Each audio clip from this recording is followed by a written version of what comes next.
بسم الله الرحمن الرحيم. الحمد لله رب العالمين، وصلى الله وسلم وبارك على سيد الأولين والآخرين، على المبعوث رحمة للعالمين سيدنا محمد صلى الله عليه وسلم وآله وصحابته أجمعين. Chers sœurs, chers frères, marhaba bikoum, merci de nous rejoindre sur le canal Algérie. Merci d'être fidèle à votre émission et d'être au rendez-vous de votre émission Avis religieux. Merci aussi Dr Djohri, que j'accueille avec plaisir. Et honneur, Dr Djohri, marhaba bik, il est toujours là pour répondre à vos questions. Nous consacrons cette émission d'un instant à l'autre pour répondre aux emails qui nous parviennent par le courrier électronique. Donc, nous nous excusons auprès de nos chers téléspectateurs, nous n'allons pas ouvrir la ligne téléphonique. Il y a toujours l'email pour nous envoyer vos questions, c'est avisreligieux@gmail.com. Docteur Djohri, marhaba bik. Allah ysalmik maître Migari, enchanté d'être parmi vous. Allah ybarik, nous entamons les questions. La première question, Docteur Djohri, je ne sais pas qui n'a pas mentionné son nom. Je suis musulmane. Oui. Peut-on acheter de la viande dans une boucherie de religion chrétienne et juive et le consommer? Ah, bien sûr, le consommer. Oui, bien sûr. Elle a trois questions, c'est sa première question. Inch'Allah. Bismillah, wassalatu wassalamu ala rasulillah wa ala alihi wa sahbihi wa man walah wa man tabi'a hudah ila yawmi an nalqa Allah rabbil alamin. Chers frères et sœurs, assalamu alaykum wa rahmatullahi ta'ala wa barakatuh. Ce sujet-là est cité dans le Coran. Lorsque Allah subhanahu wa ta'ala nous a permis de consommer de la viande, bien sûr, à la base qui est halal et qui est égorgée, c'est-à-dire d'une bête, d'un animal, qui est égorgé par quelqu'un, ce qu'on appelle les gens du livre, c'est-à-dire un juif ou un chrétien, ou une juive ou une chrétienne, ça n'a pas d'importance, une femme ou un homme. Lorsque Allah Azza wa Jalla nous a dit wa ta'amul ladina utul kitaba hillun lakum wa ta'amukum hillun lahum, c'est-à-dire toute viande qui est à la base bien sûr licite est permise pour vous de la consommer quand cette bête-là de laquelle il était sur cette viande est bien sûr égorgée par quelqu'un des gens du livre. Si c'est certifié, comme on le met maintenant dans beaucoup de pays européens et autres, que cette viande-là est halal, c'est-à-dire il y a un cachet certifié comme ça que cette viande-là est halal, c'est-à-dire égorgée par des musulmans dans un abattoir, c'est-à-dire où on respecte les rites musulmans. Là, si elle est certifiée aussi par, c'est-à-dire une méthode ou une autre, qu'elle est bien vraiment, c'est-à-dire égorgée, c'est-à-dire ça n'a pas été, c'est-à-dire la bête n'a pas été tuée par une autre manière, elle a été égorgée. Et on a la certitude que c'est des gens du livre qui l'ont fait, oui, ça rentre dans ce qui est licite. Mais il faut avoir cette certitude-là, non pas le doute. Da'ma la yuribuk, da'ma yuribuk ila ma la yuribuk. C'est-à-dire, le prophète alayhi salam, là c'est un propos du prophète alayhi salam, toute chose dont vous en doutez, laissez-la. Et vous allez vers l'alternative, c'est-à-dire vers la chose dont vous ne doutez jamais. Pour avoir la conscience tranquille. Pour avoir la conscience tranquille. Da'ma yuribuk ila ma la yuribuk. Bon, sa deuxième question est la suivante. Pour le chapelet tasbih, yani sibha. Sibha. Chapelet tasbih. Ouais. Doit-il y avoir sans perles obligatoirement? Non. Déjà, ce chapelet-là, ce n'est qu'une méthode, ce n'est qu'un outil qu'on utilise pour faire nos tasbih, nos tasabih. Et d'ailleurs, un des compagnons du prophète sallallahu alayhi wa sallam, Sayyidina Abu Huraira, c'est-à-dire avait un panier où il mettait les noix d'abricot, voilà, les noix d'abricot, et il comptait les tasabih avec ces noix-là, c'est-à-dire il les sortait du coffin et puis il les remettait en comptant toujours avec Subhanallah, Alhamdulillah, wa la ilaha illallah, Allahu Akbar, etc.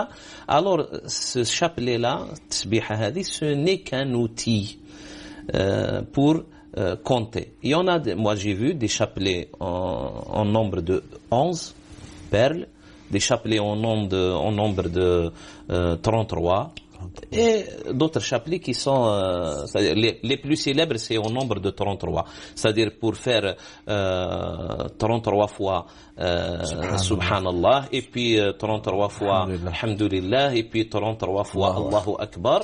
Et le centième tasbih, c'est de dire la ilaha illallah. Mais ça reste toujours un outil. Qu'il y ait 11, qu'il y ait 33, qu'il y ait 99 ou 100, etc. Ça n'a pas d'importance. D'accord.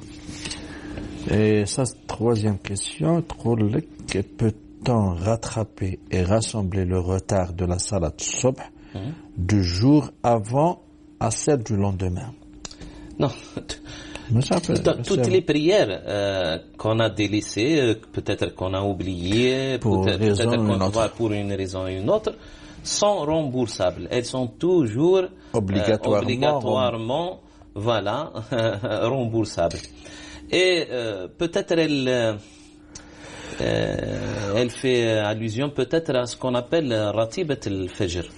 Parce que dans notre école juridique malikite, c'est-à-dire une fois qu'on a raté ratibat al-fajr, c'est-à-dire à son temps, et puis on l'a pas, c'est-à-dire on l'a pas faite, là on attend jusqu'à ce que il y ait ce qu'on appelle al-dhuha, c'est-à-dire on peut pas la faire lorsque peut-être le soleil se lève, jusqu'à ce que il y ait ce moment-là de dhuha, c'est-à-dire à peu près une demi-heure après le lever du soleil. Et puis, on ne peut pas la rembourser c'est-à-dire avant Salat al-Dhuhr. C'est-à-dire si Salat al-Dhuhr arrive, tawassut shams lis-sama, c'est-à-dire le milieu de la journée, si vous voulez, hein, là, juste avant Zawal. Juste avant Zawal, le temps du remboursement de cette prière-là s'est écoulé. Là, ça concerne Salat al-Fajr qui n'est pas obligatoire, qui n'est pas parmi les 5 prières de la journée. Les 5 prières de la journée, c'est Salat al-Subh qui est parmi. Bon, chez nous, on l'appelle Salat al-Subh, et chez les autres, le Mashriq, etc., à l'Orient, ils l'appellent Salat al-Fajr. D'accord? Mais concernant nous les Maghrébins en général, c'est Salat al-Subh. Et là, lorsqu'on délaisse une prière pour n'importe quelle raison, on est obligé de la rembourser. Et il y a un hadith authentique dans ce domaine-là, dans ce sujet-là, où le prophète alayhi salam dit « Man nama an salatihi aw nasiyaha فليصليها إذا ذكرها. Et dans un autre propos, فليصليها متى ذكرها, c'est-à-dire dès qu'il se souvient, dès qu'il se réveille peut-être de son sommeil, etc., il est obligatoirement, voilà, demander qu'il fasse sa prière en premier lieu, c'est-à-dire avant de s'en occuper par d'autres occupations, etc., qu'il fasse de sa priorité, c'est-à-dire de sa prière, la priorité avant toute chose. فَلْيُصَلِّهَا مَتَى ذَكَرَهَا. Et puis c'est-à-dire Ziyada, Abdullah ibn Abbas, c'est-à-dire a rajouté en quelque sorte un petit commentaire à ce hadith, il dit فَذَكَ وَقْتُهَا, c'est-à-dire elle sera comptée comme étant elle était faite à son temps. Elle était appliquée à son temps. Parce que c'est justifié, il y a une raison. Voilà. C'est plus fort que lui. C'est plus fort que lui. Ouais. Alors, c'est toujours demandé de rembourser ces prières-là. Voilà. Bon, on a fini. Pendant la journée ou le lendemain ou peut-être même après quelques journées, etc. On est toujours demandé par le fait de rembourser sa prière. Non, c'est-à-dire ce qui dit pour le Fajr Raghiba est valable. Voilà. Oui. Ce qui dit pour Raghibat al-Fajr est valable aussi pour le Shaf' al-Watr. Shaf' al-Watr, c'est la même chose. C'est-à-dire, lorsque je dis la Salat al-Isha, on dit je dois rembourser, je ne rembourse pas Shaf' al-Watr. Ouais. D'accord. Deuxième question. Bonjour monsieur. Que faut-il faire quand ma fille de 26 ans ne rembourse pas ses jours de carême pour raison de menstruation, sachant que cette jeune fille fait carême difficilement pendant le mois de Ramadan, car d'après le gastrologue, elle a un excès d'acidité dans son estomac. Je vous informe qu'à chaque fois que je rencontre un nécessiteux, je lui donne 100 à 150 dinars. Ouais. Est-ce que cette sadaqa est maqboula car je suis sa mère? Non. Bon, c'est une charité. Vous avez, Inch'Allah, la récompense. Mais est-ce que c'est une expiation, c'est une fidya pour, c'est-à-dire le fait de remplacer ce jeune-là? Est-ce que c'est une compensation? C'est une compensation? Non. Elle ne s'inscrit pas ainsi. Ce n'est pas vraiment une nécessité. Voilà, votre fille, qui a 26 ans déjà, du moment qu'elle fait le jeûne pendant le mois de Ramadan, même difficilement, et on a beaucoup de gens qui le terminent difficilement, c'est ça. Du moment qu'elle arrive à faire ses journées pendant le mois de Ramadan, sauf les jours de la menstruation, malgré qu'il y ait cet excès d'acidité là, c'est-à-dire au sein de son estomac, ça ne la dispense pas du fait de rembourser ses journées de menstruation. Comme elle a fait le mois de Ramadan, même avec une difficulté, elle rembourse aussi ces journées-là de menstruation. Et puis, elle peut même laisser ça jusqu'à peut-être l'hiver où les journées sont courtes, c'est-à-dire du subh, de l'Fajr jusqu'au coucher du soleil. Peut-être il y en a 9 heures ou peut-être 10 heures, etc. Ça sera plus facile de rembourser ces dettes. Et d'ailleurs, c'est-à-dire le remboursement des dettes n'est pas obligatoire, c'est-à-dire juste après le mois de Ramadan. On a rapporté un hadith où notre mère Aïcha, radiyallahu anha, l'épouse du prophète sallallahu alayhi wa sallam, retardait le remboursement de ses journées jusqu'à Sha'ban, c'est-à-dire jusqu'au dernier mois avant le Ramadan suivant. L'enchaînement n'est pas obligatoire. Voilà, l'enchaînement directement après Ramadan, etc. n'est pas obligatoire. Alors, à n'importe quel moment de l'année, des saisons, etc., elle peut rembourser. Et puis, Maître Migari, l'excès d'acidité, etc., n'est pas un grand problème. On peut y parvenir à une solution comme ça, c'est-à-dire pour d'éviter toute nourriture qui a une certaine acidité. On peut gérer cette situation. On peut gérer cette situation. Il faut savoir avec l'aide du médecin. Voilà. La manière dont on mange. Mais voilà. Il y a des spécialistes en matière de la nutrition. Voilà. On peut, on peut gérer ça. Et puis, du moment qu'elle jeûne pendant le mois de Ramadan, ça veut dire qu'elle peut jeûner en dehors du mois de Ramadan. Les menstruations, en général, 6 jours, 7 jours, peut-être 8 jours, etc. Et puis, pour rembourser, ce n'est pas aussi obligatoire de les rembourser comme ça successivement.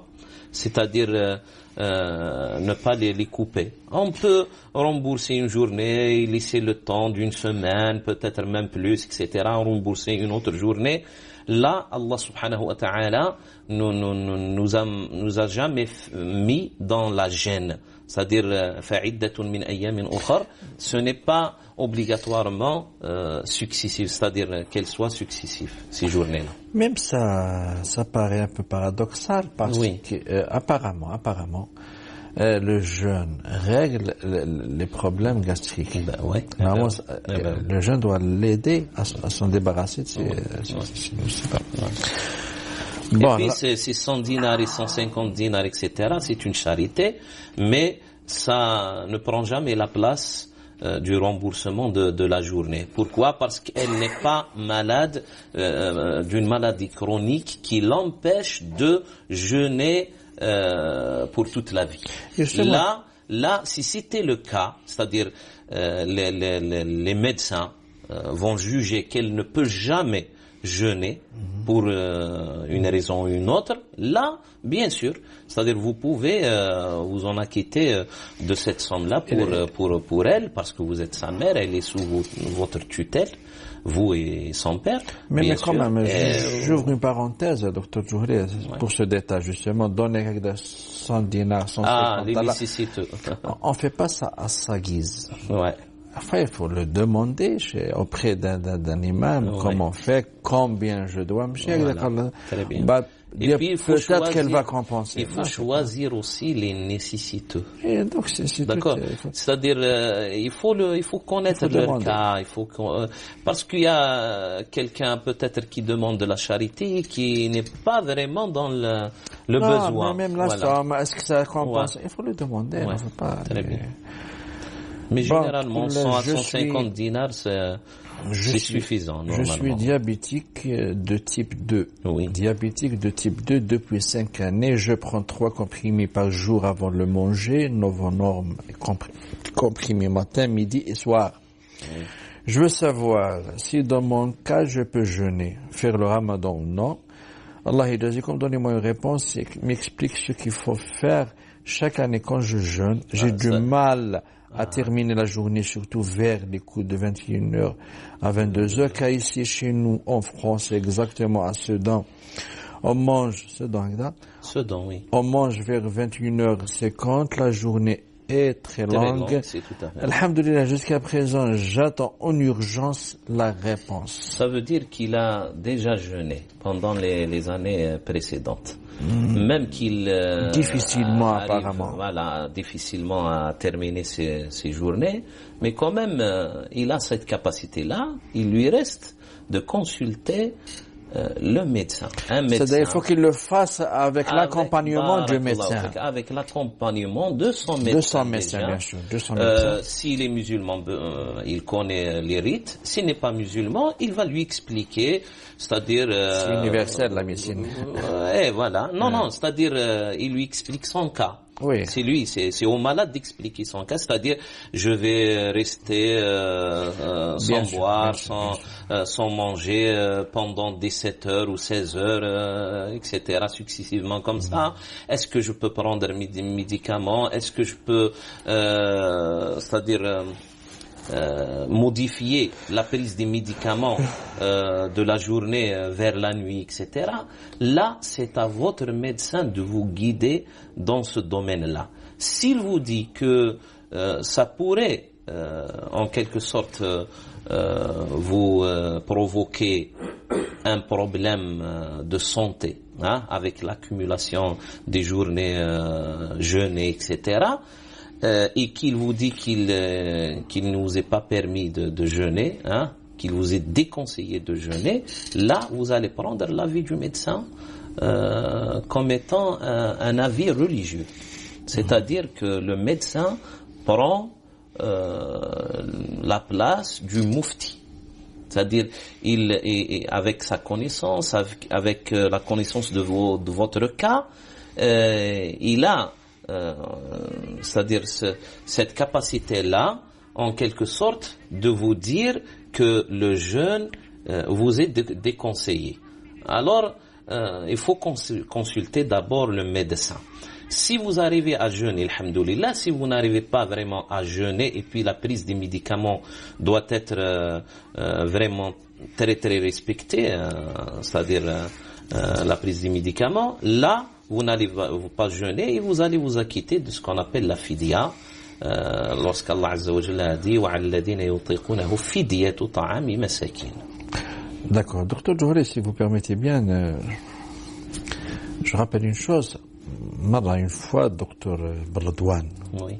que je salue à Hayiwad. Docteur, en sécurité déjà de formation de médecin. De professeur en médecine, حذر قال ce n'est pas le fait que vous pouviez arriver au bout de la journée, malgré je suis du type de... Les complications qui vont arriver après. Parce qu'il y a des complications, voilà. Donc la vie de monsieur, le fait que قدرت le bout de journée, malgré que je suis type 2, parce qu'il y a des qui se passent, des complications. Bien sûr. ربي يحطك في مقام الكفارة بقى في مقام الكفارة. ولا في مقام الفدية. Oui, في مقام الفدية نقصد معذرة. Donc il faut bien expliquer ça au médecin. Il faut y aller, demander conseil et puis être sincère avec le médecin. C'est-à-dire, vous lui n'essayez pas de l'orienter. Voilà. Vous lui laissez le libre arbitre. Voilà, le libre arbitre, ici est à lui de juger et non pas de juger vous concernant votre cas. Ouais. Bon, je suis une jeune fille âgée de 27 ans. Je vis seule ici en Algérie. Mes parents partent en France. Oui. Ce qui fait que mon père me laisse une somme d'argent pour mes dépenses. Oui. J'ai une kafara de iftar. Donc, est-ce que je peux avec cet argent s'en acquitter, sachant que je viens de finir mes études et je ne travaille pas. Merci à vous. C'est-à-dire, bon, le fait de vous en acquitter de cette somme-là pour la kafara, si vous n'êtes pas vraiment dans le besoin, oui, il est permis, c'est permis. Pourquoi? Parce que cet argent-là, du moment qu'il a été donné directement par votre père à vous, c'est-à-dire vous êtes maintenant la propriétaire de cet argent-là. C'est-à-dire vous pouvez vous en servir comme vous voulez. Mais si cet argent-là ne vous suffit que pour vos besoins existentiels, là, c'est-à-dire vous n'êtes pas obligé de vous en acquitter de cette kafara et rester peut-être dans le besoin. Vous pouvez retarder cette kafara jusqu'à ce que vous trouviez un travail et vous serez aisé, etc. Vous avez fait des petites économies comme ça et vous pouvez vous en acquitter. C'est-à-dire, si cet argent-là ne vous suffit que pour vos besoins existentiels, vous n'êtes pas obligé de vous en acquitter immédiatement de cette kafara. Mais si cet argent-là vous suffit pour vos besoins existentiels, le dharura ta'al aish, et pour l'expiation, bien sûr, vous allez donner cette expiation. Merci. Normalement, Inch'Allah, on est clair. Inch'Allah. C'est un peu délicat. Je suis une Française convertie à l'islam, mariée avec un Algérien depuis 2009. Alhamdoulilah, j'ai beaucoup de problèmes avec ma famille. Et en particulier, ma mère, qui se mêle de tout et a un comportement très déplacé envers moi et mon mari. Elle est diagnostiquée, je crois qu'elle est agnostique. Non, diagnostiquée perverse narcissique, c'est-à-dire peut-être elle va chez un médecin, psychologue. Non, l'agnostique, qui est athée, qui ne croit pas en Dieu. Ah, d'accord. L'agnostique, celui qui ne donne pas la religion une importance. D'accord. Donc, il n'est pas, c'est-à-dire pour nous l'existence de Dieu, non, mais ça ne m'intéresse pas. Pour l'agnostique. Puisque par rapport à la religion, perverse, narcissique, et m'a fait vivre des moments de souffrance depuis mon enfance. J'ai pris la décision de m'éloigner d'elle et de plus communiquer avec elle, surtout par rapport à mon mari. Est-ce haram? Merci beaucoup de bien vouloir me répondre. Barakallahu fikoum. Bon, dans ce cas-là, c'est-à-dire c'est un peu délicat. Il faut distinguer entre une mère est une mère. Voilà, toujours ça reste toujours une mère. Voilà. Et d'ailleurs Asma bint Abi Bakr radiyallahu anha wa an abiha est venue chez le prophète sallallahu alayhi wa sallam en laissant sa mère qui a traversé des kilomètres depuis la Mecque jusqu'à Médine pour lui demander une chose. Elle l'a laissée devant sa porte. Elle ne voulait pas la faire rentrer. Elle est allée directement chez le prophète alayhi salam demander conseil. Est-ce que je peux accueillir ma mère qui est toujours mécréante et qui n'a aucune affection envers moi, et elle n'est venue que pour me demander une chaîne d'or, je sais pas quoi, qui appartient déjà à Asma. C'est-à-dire, elle n'est venue rien que pour ça. Et le prophète alayhi salatu wassalam, malgré tout ce qu'elle a, tous ces détails-là, il lui a dit, Ya Asma, ça ne change rien. Sili ummaki. C'est une petite phrase, mais d'une profondeur immense. Il lui a dit, c'est-à-dire, garde tes relations avec ta mère. Il faut garder tes relations avec ta mère.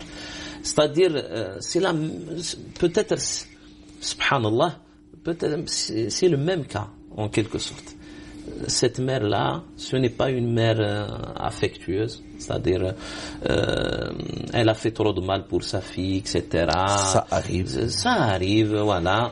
Et puis, elle s'intéresse pas à sa religion, elle a fait des problèmes par rapport à son mariage avec un musulman, par rapport à sa conversion, etc. Mais ça ne change rien. Elle est toujours sa mère. Bon, limiter un petit peu peut-être les relations pour s'éviter des problèmes, etc. D'accord, c'est compréhensible. Mais couper définitivement, c'est-à-dire les liens entre elle et sa mère, non, ça rentre dans ce qui est haram. Voilà, est-ce haram? Oui, c'est haram. Docteur Johari, pour résumer, on dit le paradis, ça se mérite. Allah يبارك. Ça se mérite. Très bien. Il faut de l'endurance. L'endurance de l'effort. قال سلعة الله غالية. سلعة الله الجنة. Il faut pour le mériter de l'endurance وتطيعي أمك وتتحملي. Et c'est ça. Et puis il y a même un verset coranique dans cela. On le connaît, alhamdoulilah. Maintenant, c'est-à-dire, Allah يبارك. Dans une minute, oui. Allah Azza wa Jalla dit وإن جاهدك على أن تشرك بي ما ليس لك به علم. شو جاهدك؟ ما له ضغط. Et ils t'ont fait de la pression et puis, voilà, pour retomber dans la mécréance, pour tomber dans l'adoration, c'est-à-dire d'autrui, des idoles, etc. Ne leur obéis pas dans ce domaine-là, mais laisse toujours les liens de parenté, les liens de sang comme elles étaient. وإن جاهدك على أن تشرك بما ليس لك به علم فلا تطعهما وصاحبهما في الدنيا معروفا. C'est-à-dire, garde toujours les liens d'amitié avec tes parents. malgré صاحبهما, les liens d'amitié. Non, mais قاعد يقولوا صاحبهما معناها la proximité. La proximité. Accompagner-les dans la vie. Pas la semaine. Non. صاحبهما. C'est le Coran. Docteur Johari, nous arrivons au terme de cette émission. Merci pour toutes les réponses. Mesdames, Messieurs, merci pour votre attention. D'ici la semaine prochaine, Inch'Allah, دمتم في رعاية الله وحفظه. والسلام عليكم ورحمة الله وبركاته. عليكم السلام.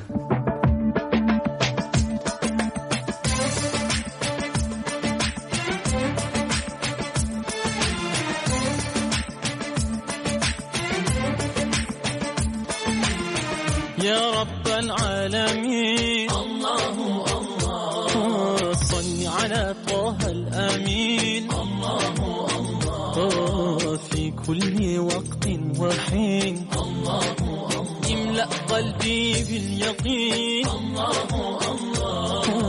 ثبتني على هذا الدين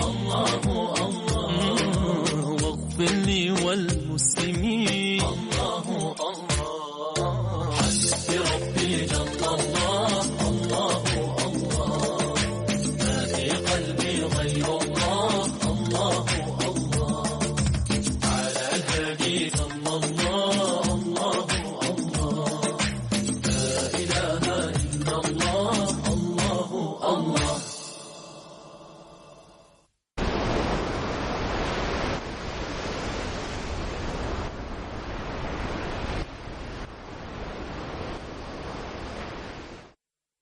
حليت عيني في وطن لقيت فيه كل ما تمنيت،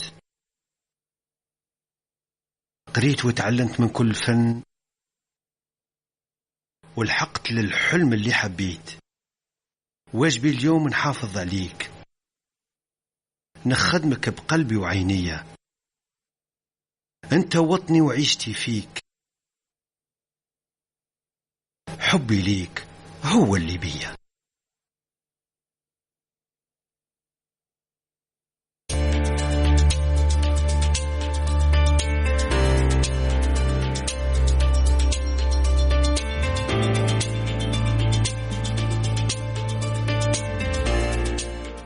الدكتورة فاتح سميرة، أمثل قائمة تشريعيات 2017 لحزب اتحاد القوى الديمقراطية والاجتماعية رقم 30 عن الدائرة الانتخابية لولاية سيدي بلعباس.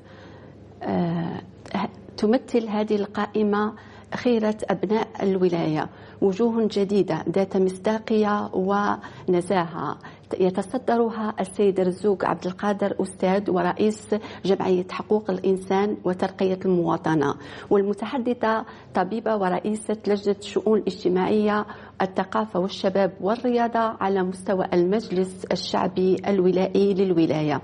السيد محمد بن زلات اللي هو مدير أونيتلاغ، رصيد من الكفاءة والمؤهلات في إنعاش الوحدة على مستوى الجنوب، محامي، أساتذة، أعمال حرة، يعني تمثيل، أحسن تمثيل للحزب الذي يترأسه الدكتور نور الدين بحبوح، الذي تقلد منصب وزير للفلاحة سنة 1994 بعدما عمل بالقطاع لعدة سنوات وترك بصماته، واستقال عن الآرندي سنة 1999 ليكمل العهدتين في البرلمان.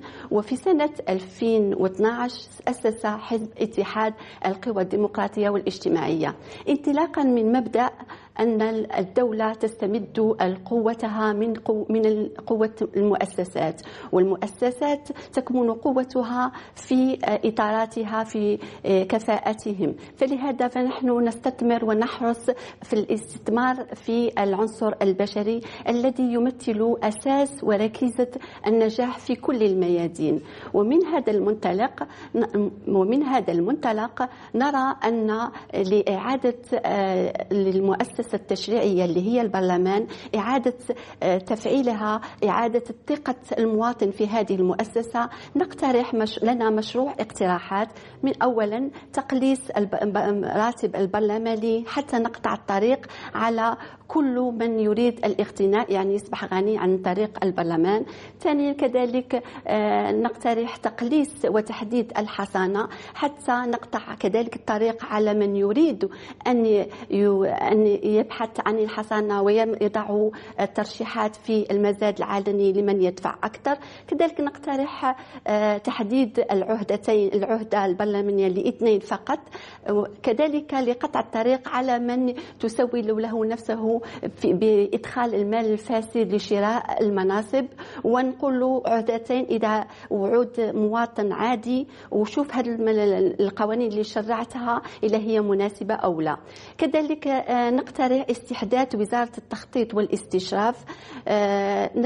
كذلك لنا مقترحات مثل كذلك لحماية القدرة الشرائية للمواطن ذوي الدخل الضعيف، وذلك بسن قوانين صارمة لمكافحة المضاربة وقمع الغش وتدعيم الاكتفاء الذاتي في كل الميادين. كذلك نحن سنقترح إن شاء الله إنشاء خريطة اجتماعية الاجتماعية حتى يكون فيه يعني دعم مباشر للمواطن ذوي الحاجة، مثل في الكراء، البطالة، يعني الأشياء المهمة لهذه الفئات. تدعيم فئة ذوي الاحتياجات الخاصة برفع المنحة لأنه مش معقول ب1000 دينار للإنسان للمعاق، كوطة، تحديد كوطة في السكن الاجتماعي، إنجاز يعني معهد للتأهيل للعمل لكي يكون فيه مستقبل لهذه الفئة، كوطة للشباب. كل الناس تتغنى بالشباب، لكن للأسف لازم فيه كوطة لتمثيل الشباب على مستوى المجالس المنتخبة، والكوطة مع المرأة يعني كانت إيجابية. أنا كذلك لازم فيه إحداث ضريبة على مستوى على الثروة. البرنامج غني لكن هو موجود على مستوى الموقع الإلكتروني للحزب. أنا نتوجه سكان ولاية سيدي بلعباس نقول لهم الانتخاب حق دستوري وواجب مواطنة. انتخبوا، يعني إذا اخترتوا قائمة 30 احنا ما نقول لكمش يعني نعهدوكم ولا نشيو أصوات، لأن الأصواتكم ما تشترط. صوت الجزائري ما يتباع ما ينشرى، وكرامته فوق الجميع. في الجزائري في حل ولد فحلة، لازم يكون فيه. احنا راح نوعدوا باش نسنوا قوانين تحمي المواطن ويعني تحسن إطار المعيشي تاعه، ورايحين إن شاء الله نوصلوا انشغالاتكم وطموحاتكم بكل أمانة وإخلاص. والسلام عليكم. بسم الله الرحمن الرحيم. السلام عليكم. الزلف اللون، والصلاة والسلام على أشرف الأنبياء نبينا محمد صلى الله عليه وسلم. أنا اليوم أتقدم إليكم كل مشاهدين تلفزيون العمومي مهدي بكعومة، 26 سنة، باحث دكتوراه في علوم سياسية ومترشح في قائمة جبهة المستقبل لولاية الجزائر العاصمة. اليوم جئت أتكلم عن جبهة المستقبل. ما هي جبهة المستقبل؟ جبهة المستقبل هو حزب أنشئ في 2012 ومر محطة الرئاسيات 2014 والآن التشريعيات 2017. الهدف الأساسي من جبهة المستقبل هو بناء جزائر الغد، بحيث لدينا برنامج طموح في المجال الزراعي والاقتصادي والفلاحي وأيضا التكوين والتعليم. ولكن الشيء الذي يبهر وكان إعجاب لي أن خرط في حزب جبهة المستقبل هو مبدأ حزب جبهة المستقبل، هو أخلاقة العمل السياسي، بحيث جبهة المستقبل تدعو دائما إلى أخلاقة العمل السياسي، لأن بالحوار يكون هناك بناء جزائر الغد. نحن نرى خاصة في الآونة الأخيرة الكل يتكلم عن التغيير، ولكن جبهة المستقبل تؤمن بالتغيير السلمي، والتغيير السلمي يكون بطريقة حضارية وحوارية، والطريقة الأمثل والأفضل هو الانتخاب يوم 4 ماي بقوة، وخاصة فئة الشباب. نرى الكل يريد تغيير وبناء جزائر الغد، ولكن يكون ذلك عن طريق الانتخاب، لأن هي الوسيلة الواحدة التي تضمن لنا مستقبل وهذه الوسيلة الديمقراطية هي التي بإمكاننا بناء جزائر الغد. لأن إذا لم نشارك بقوة في 4 ماي لا نلوم إلا أنفسنا، لأن التغيير يكون عن طريق صناديق الاقتراع والتصويت، خاصة لجبهة المستقبل، لأن لها مشروع مجتمعي متكامل في جميع الميادين، بحيث رئيس الحزب دكتور بلعيد عبد العزيز يدعو دائما إلى الحوار، وأن دائما يدعو حوار، لأن الحوار نستطيع بناء. وخاصة الجزائر من 62 إلى يومنا هذا الكثير من الأشياء عملت في جميع المجالات، لكن لم توجد هناك حصيلة، ولأن يجب أن تكون حصيلة في جميع المجالات. بالحصيلة يمكن أن نقوم بخطوة نحو المستقبل ونصحح أخطاءنا، لأن بتصحيح الأخطاءنا يمكننا أن نمر إلى مستقبل أفضل وأكبر للجزائر. لهذا يوم 4 ماي أدعو خاصة فئة الشباب التي تمثل 70% من الشعب الجزائري إلى انتخاب. أنا لا أقول أنتخب على حزبي، وإنما الانتخاب والمشاركة السياسية بفضلها يمكن بناء جزائر الغد، وخاصة التغيير السلمي يبدأ 4 ماي بالانتخاب على جبهة المستقبل رقم 43. لماذا تنتخب جبهة المستقبل؟ لأن جبهة المستقبل لديها مشروع كبير وطموح للجزائر، بحيث في قوائمنا على مستوى 43 ولاية معدل السن هو 41 سنة، وأنا المتحدث معكم لدي 26 سنة، وكانت لي الفرصة لأترشح على مستوى الجزائر العاصمة. ولهذا أدعو فئة شباب أن يصوتوا على قائمة جبهة المستقبل، لأن جبهة المستقبل تحتاج إلى كل حيوية الشباب وحنكة الكهول وحكمة الشيوخ. بهذه الثلاث يمكننا بناء جزائر بمؤسسات قوية. ويقول الدكتور بالعيد دائما مقولته: أنا أعيش فقيرا في دولة قوية ولا أعيش غنيا في دولة ضعيفة. لأن بالانتخاب يوم 4 ماي تصبح لدينا سلطة تشريعية قوية، والسلطة التشريعية يجب الفهم هي إلا سلطة تقوم بتشريع القوانين، وبفضل القوانين يمكن تغيير يومية الشعب الجزائري، خاصة في المجال الاقتصادي والضرائبي والبنكي إلى الصحي والتكوين والتعليم. لهذا الانتخابات التشريعية هي انتخابات مهمة في مسار بناء دولة، وخاصة اليوم الجزائر محتاجة إلى كل فئات الشيوخ الكهول وخاصة الشباب، لأن البناء المستقبل يكون لنا فئة الشباب، وخاصة الشباب الذي لديه دور كبير في بناء مستقبل الأمم. وهذا في ثورة التحرير الوطنية في 1954 أن الشباب هو الذي قام بثورة المجد والتي عرفت في جميع أنحاء العالم. ولهذا أدعوكم وخاصة فئة الشباب وأعود وأقول من قلبي أي يجب انتخاب 4 ماي بقوة، لأن بهذه الوسيلة وبالانتخاب يمكن تغيير الجزائر وبناء مؤسسات قوية، وخاصة انتخاب جبهة المستقبل، لأن جبهة المستقبل هي التي ستضمن لكم المستقبل ويكون بناء بالجميع والحوار. ولهذا أدعوكم إلى انتخاب يوم 4 ماي على قائمة حزب جبهة المستقبل. وتحياتي الخالصة وشكرا. بسم الله والصلاة والسلام على رسول الله. أيها المواطنات أيها المواطنون، السلام عليكم ورحمة الله تعالى وبركاته. وأقول للعاصميين نهاركم زين. راح نكلمكم باسم جبهة المستقبل عن قائمة العاصمة، عن البرنامج وعن الحزب الذي أنشئ منذ 5 سنوات والذي أصبح القوة السياسية الثالثة أو الرابعة في البلاد. نحن نطمح لأصوات العاصميين بقوة والذين يريدون التغيير وتغيير كل شيء، لأننا الناس ما عادش عندهم ثقة في كل المجالات، وبالتالي نطمح إلى التغيير. نحن نحمل مشعل التغيير في العاصمة. نقول لكم أن الحزب نتاعنا عنده برنامج ثري. طبعا كل الأحزاب عندهم برامج وتقريبا متشابهة إلا بعض الخصوصيات الموجودة في بعض الأحزاب. المهم هو من يحمل من يطبق هذه المشاريع وهذه البرامج. احنا نقدم لكم ناس اللي عندهم مصداقية وعندهم نزاهة والتزام أمام المواطنين. حزبنا يتكلم كثير عن التربية، السياحة، الفلاحة، واللي هما الأساس اللي به نعاود، وبعض الإصلاحات في العدالة وغيرها من المجالات والشؤون الاجتماعية اللي نعاود نوصل بها ونمشي بالبلد إلى الازدهار. يرتكز الحزب على 3 مبادئ أساسية، وهي الحوار والاستقرار والازدهار. فلا استقرار بدون حوار، ولا ازدهار بدون استقرار وأمن وطمأنينة للمواطنين. أخص بالذكر مقاطعة ناس العاصمة بمقاطعة برقي الكاليتوس وسيدي موسى اللي كانت تسمى بالأمس مثلث الموت.